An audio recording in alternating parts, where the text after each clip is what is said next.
اہم خبر آپ تک دیتے ہیں۔ Salman Akram Raja secretary general P T I کے عہدے سے مستعفی ہو چکے ہیں۔ سلمان اکرم راجہ کو بانی پی ٹی آئی نے عمر ایوب کی جگہ سیکرٹری جنرل نامزد کیا تھا۔ سلمان اکرم راجہ کا پارٹی کی جانب سے باقاعدہ نوٹیفیکیشن جاری نہیں ہوا تھا۔ Salman Akram Raja secretary general P T I کے عہدے سے مستعفی۔ سلمان اکرم راجہ کو بانی پی ٹی آئی نے عمر ایوب کی جگہ سیکرٹری جنرل نامزد کیا تھا۔ سلمان اکرم راجہ کا پارٹی کی جانب سے باقاعدہ نوٹیفیکیشن جاری نہیں ہوا تھا۔ اسی حوالے سے تفصیلات جانیں گے نمائندہ خصوصی عمر جٹ سے۔ جی عمر بتائیے گا۔ جی پاکستان تحریک انصاف کے ذرائع کا یہ بتانا ہے کہ جو سلمان اکرم راجہ ہیں وہ مستعفی ہو چکے ہیں سیکرٹری جنرل کے عہدے سے۔ ان کو سیکرٹری جنرل بنایا تھا بانی چیئرمین نے، اور عمر ایوب تھے جو اپوزیشن لیڈر ہیں اس وقت، ان کی جگہ پر سیکرٹری جنرل نامزد کیا گیا تھا، اور ان کا کوئی باقاعدہ نوٹیفیکیشن تاحال جاری نہیں ہوا تھا۔ تاہم یہ جو اسلام آباد میں پاکستان تحریک انصاف کا 24 نومبر کی جو احتجاج کی کال تھی،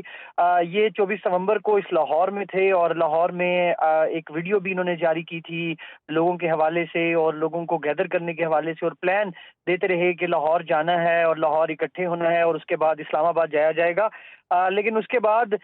یہاں سے جیسے یہ احتجاج کال آف ہوا، اور اس کے بعد آج یہ خبر آئی ہے کہ بیرسٹر سلمان اکرم راجہ جو ہے وہ اپنے عہدے سے ذاتی وجوہات کی بنا پر مستعفی ہو رہے ہیں، اور انہوں نے اپنا استعفیٰ جو ہے پارٹی قیادت کو، جو چیئرمین پی ٹی آئی ہے اس ٹائم بیرسٹر گوہر، ان کو بھجوا دیا ہے۔ اب وہ منظور کرتے ہیں یا اس کے اوپر وہ سلمان اکرم راجہ کو بلاتے ہیں، اس پر ابھی تو عمر کیا اس کی وجہ یہ سامنے آ رہی ہے، چونکہ ہم نے دیکھا کہ احتجاج میں سلمان اکرم راجہ شریک نہیں ہوئے تھے، بلکہ اپنی گاڑی میں لاہور کی سڑکوں پر پھرتے ہوئے انہوں نے ویڈیو بنائی تھی جس پر کافی تنقید کی جا رہی تھی۔ دیکھیں، تنقید تو لاہور کی ساری قیادت پر ہو رہی ہے اور پنجاب کی قیادت پر ہو رہی ہے، اور یہ جو ویڈیوز جس کی آپ بات کر رہے ہیں، واقعی میں سلمان اکرم راجہ اس روز باقاعدہ بات چیت بھی کرتے رہے اور انہوں نے ویڈیو بھی ریکارڈ کرائی، اور یہ گاڑی میں اس ویڈیو کے حوالے سے لوگوں کو احتجاج کے حوالے سے بتا رہے تھے، اکٹھا کرنے کی بات کر رہے تھے۔ لیکن پھر جو احتجاج کال آف ہوا، اس کے بعد جس طریقے سے قیادت کے اوپر جو تنقید اس ٹائم پارٹی کے کارکنان کر رہے ہیں، تو اس کے بعد یہ لگ رہا ہے کہ ان کا جو یہ استعفیٰ ہے اس کی کڑی بھی ہو سکتی ہے۔ تاہم ان کی جانب سے یہ بتایا جا رہا ہے کہ یہ ذاتی وجوہات ہیں جن کی بنیاد پر سلمان اکرم راجہ نے استعفیٰ دینے کا فیصلہ کیا، اور انہوں نے پارٹی ذاتی وجوہات ہے جس کی وجہ سے انہوں نے استعفیٰ دینے کا فیصلہ کیا ہے۔ بہت شکریہ عمر جٹ، آپ نے اپڈیٹ کیا۔ جی تو ناظرین، پروگرام کا باقاعدہ آغاز کرتے ہیں اور آغاز میں بات کر لیتے ہیں بطور جماعت پی ٹی آئی پر پابندی لگائی جا رہی ہے یا نہیں، کیا پی ٹی آئی نے جو بویا وہی کاٹ رہی ہے، اس پر بات ہوگی۔ وفاقی حکومت کھل کر جو ہے پاکستان تحریک انصاف کے خلاف میدان میں آ گئی ہے۔ کیا حکومت بطور جماعت پاکستان تحریک انصاف پر پابندی لگانا چاہتی ہے؟ سوال اٹھنے لگ گئے ہیں۔ وفاقی وزیر اطلاعات کہتے ہیں کہ پی ٹی آئی کے پرتشدد جتھے اسلام آباد پر حملہ آور ہوئے، ان جتھوں میں افغان شہری بھی شامل تھے جنہیں گرفتار کر لیا گیا، جبکہ وفاقی وزیر منصوبہ بندی احسن اقبال بولے کہ جمہوری ملک میں ایسے پرتشدد احتجاج کی اجازت نہیں دی جاتی جیسا پی ٹی آئی کا پرتشدد احتجاج ہوا، یہ غلط تھا، انہوں نے غلط احتجاج کیا اور غلط احتجاج جو ہے وہ ریکارڈ کروایا ہے۔ انہوں نے کہا کہ احتجاج کا ایک ٹریک ریکارڈ بھی ہے۔ پی ٹی آئی کارکنان نے رینجرز اور پولیس اہلکاروں کو تشدد کر کے شہید کیا۔ نون لیگ رہنماؤں نے آج پریس کانفرنس بھی کی، مزید کیا کہا آئیے دیکھتے ہیں۔ The capital was besieged for the past many days, and this is not the first time that a violent mob came to Islamabad with the intentions of disrupting our peace. We had a foreign guest here who was in the red zone for the past 2 days. A political party tried to create mayhem in the capital, and they, armed with latest weaponry, brought their workers, supporters to not only carry out a sit-in in Islamabad, but also they intended to occupy Parliament House like they did in 2014. وفاقی وزراء نے آج غیر ملکی media سے گفتگو بھی کی ہے اور سارے معاملات ان کے سامنے رکھے ہیں۔ ادھر بانی پی ٹی آئی، ان کی اہلیہ عارف الوی، وزیر اعلیٰ خیبر پختونخوا علی امین گنڈاپور اور عمر ایوب سمیت 75 پی ٹی آئی رہنماؤں کے خلاف انسداد دہشت گردی کی دفعات سمیت 16 دفعات کے تحت تھانہ نصیر آباد میں مقدمہ درج کر لیا گیا ہے۔ مقدمے کے متن کے مطابق بانی پی ٹی آئی نے 22 نومبر کو اڈیالہ جیل میں پارٹی رہنماؤں سے ملاقات میں عوام کو اسلام آباد پر چڑھائی کے لیے اکسایا۔ ان کی اہلیہ بشرا بی بی نے میڈیا پر جاری بیان سے کارکنان کو اشتعال دلایا۔ ملزمان نے سازش کے تحت سڑکیں بلاک کر کے عوام کا راستہ روکا اور پولیس افسران پر ڈنڈوں، غلیلوں اور اس کے ساتھ ساتھ پتھروں سے حملہ کیا گیا۔ آج پولیس کے اعلیٰ حکام نے بھی پریس کانفرنس کی ہے۔ آر پی او سی پی او نے کیا کہا وہ بھی دیکھ لیتے ہیں۔ 24 نومبر کو راولپنڈی ریجن کے 170 پولیس افسران و ملازمین زخمی ہوئے۔ 2 افراد جو ہیں وہ بلٹ انجری کا شکار ہوئے۔ 25 اس وقت کریٹیکل کنڈیشن میں ہیں جو ان کے اوپر مظاہرین کی طرف سے ڈنڈوں سوٹوں کی مدد سے تشدد کیا گیا تھا۔ مظاہرین کی طرف سے مسلسل یہ اعلان کیا جا رہا تھا کہ راولپنڈی میں اڈیالہ روڈ کی طرف مارچ کیا جائے گا،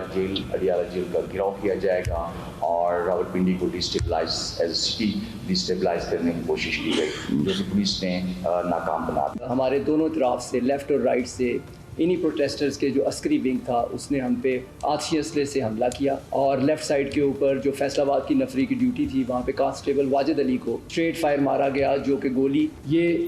اس کے بازو ہاتھ سے جو گولی کراس کی اور یہ اس کی نیک میں جو گولی پیوست ہے اور وہ اس وقت ICU میں ہے۔ پولیس کے اعلیٰ افسران نے کیا کہا آپ نے سنا اور پریس کانفرنسز ہوئی، حکومت کی جانب سے بھی پریس کانفرنس کی گئی۔ تو جناب اب دیکھتے ہیں آگے کیا صورتحال اختیار کی جاتی ہے۔ اسی پر بات کرنے کے لیے ہمارے ساتھ موجود ہے بیورو چیف اسلام آباد کامران خان صاحب۔ سر بہت شکریہ آپ کے وقت کا۔ کہیے گا اب وفاقی حکومت بھی کھل کر سامنے آ چکی ہے، آپ کو کیا لگ رہا ہے کیا ہونے جا رہا ہے؟ بطور PTI جو ہے وہ جماعت اب رہنے والی ہے، نہیں رہنے والی ہے، کیا صورتحال ہوگی؟ دیکھیے وفاقی وزراء احسن اقبال اور عطا اللہ طاہر نے آج ایک مشترکہ پریس کانفرنس کی تھی۔ بنیادی طور پہ یہ غیر ملکی میڈیا کو انہوں نے جو موجودہ صورتحال ہے پاکستان تحریک انصاف کے احتجاج کے حوالے سے اس کا ایک پورا اوور ویو جو ہے وہ انہوں نے دیا تھا، جس میں انہوں نے بتایا کہ ایک سیاسی جماعت نے وفاقی دارالحکومت میں فساد برپا کرنے کی کوشش کی اور یہ جو لوگ لائے گئے اسلام آباد میں دھرنا دینے کے لیے یہ جدید ترین اسلحہ سے لیس تھے، جنہوں نے انڈسکریمنیٹ فائر بھی کیا اور یہ 2014 کی طرح کا انہوں نے اس دھرنے کا، جب یہ PTI کا پہلا دھرنا تھا یہاں پر ڈی چوک میں اور بلو ایریا میں، اس میں انہوں نے اس دھرنے کی مثال دی کہ یہ اسی طرز پر پارلیمنٹ ہاؤس پر قبضہ کرنے کے ارادے سے آئے تھے اور یہ پرتشدد سیاست جو ہے یہ PTI کا وتیرہ ہے۔ بنیادی طور پر انہوں نے اوور آل اس میں پورا جو PTI کی اب تک کی جو لانگ مارچز ہیں اور اس میں جو نقصان ہوئے ہیں اور وہ جس تیاری کے ساتھ آتے تھے اس کا انہوں نے پورا ایک ٹائم ٹریل جو ہے وہ دیا ہے اور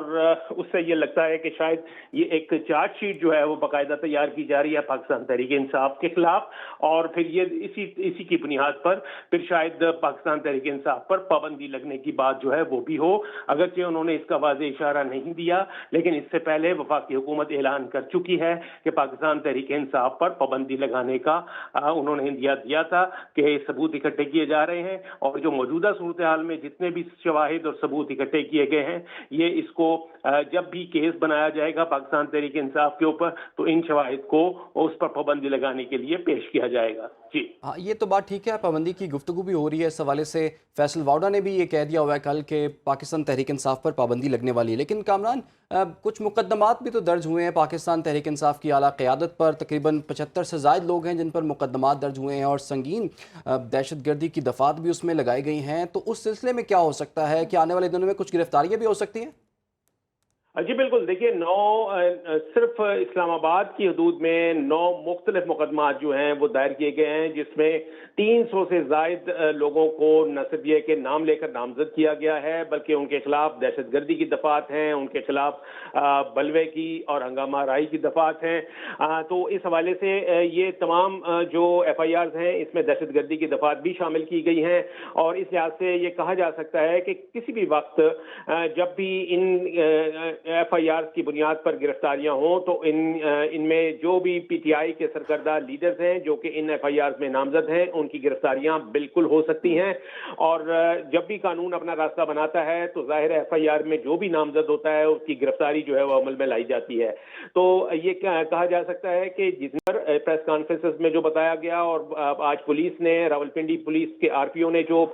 پریس کانفرنس کی ہے اس میں بھی انہوں نے راولپنڈی یعنی پنجاب پولیس کے حوالے سے بھی اعداد و شمار جو ہیں وہ دیے ہیں کہ کتنے ان کے اہلکار جو ہیں وہ ان